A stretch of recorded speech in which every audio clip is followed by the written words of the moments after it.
The U.S. Supreme Court has tolerated the systematic exclusion of blacks from juries by allowing lower courts to accept silly and ever superstitious reasons for striking black jurors.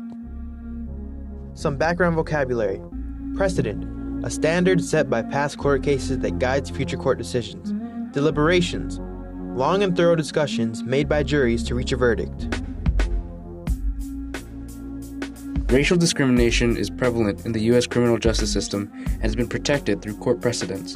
Cases like Perkett v. Elm or Swain v. Alabama allowed for all-white juries in courts. In McCleskey v. Kemp, we learned that to prove racial discrimination has violated the 14th Amendment Equal Protection Clause is a near impossible task. Today, as a result of these cases, people are targeted and oppressed by an unjust and untouchable justice system. There is truly disorder in the courts.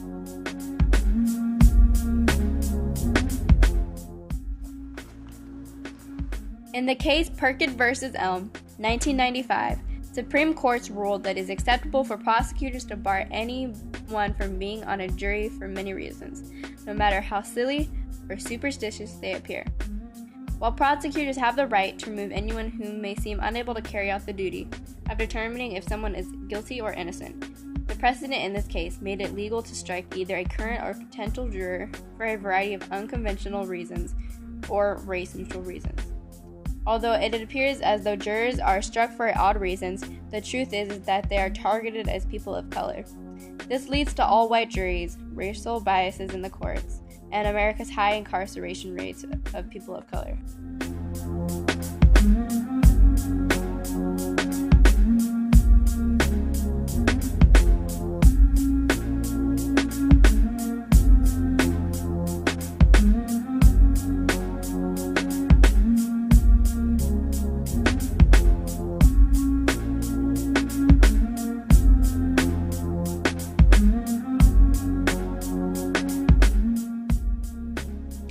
In the case of McCleskey v. Kemp, Warren McCleskey was charged with killing a white cop.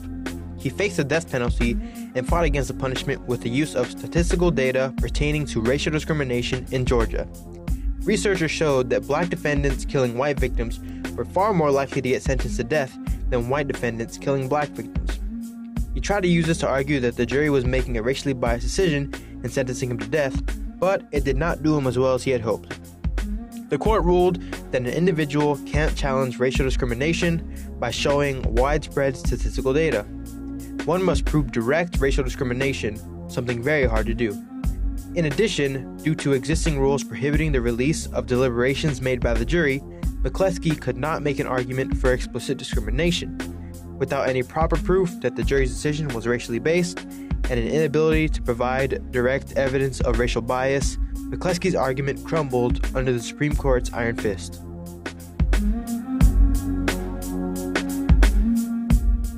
These are only a few examples of how the Supreme Court ensures that the criminal justice system is immune to accusations of racial discrimination.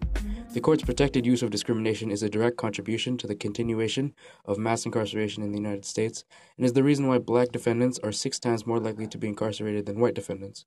Without any real protection against the court system, people are easily targeted and rounded up into prisons across the country.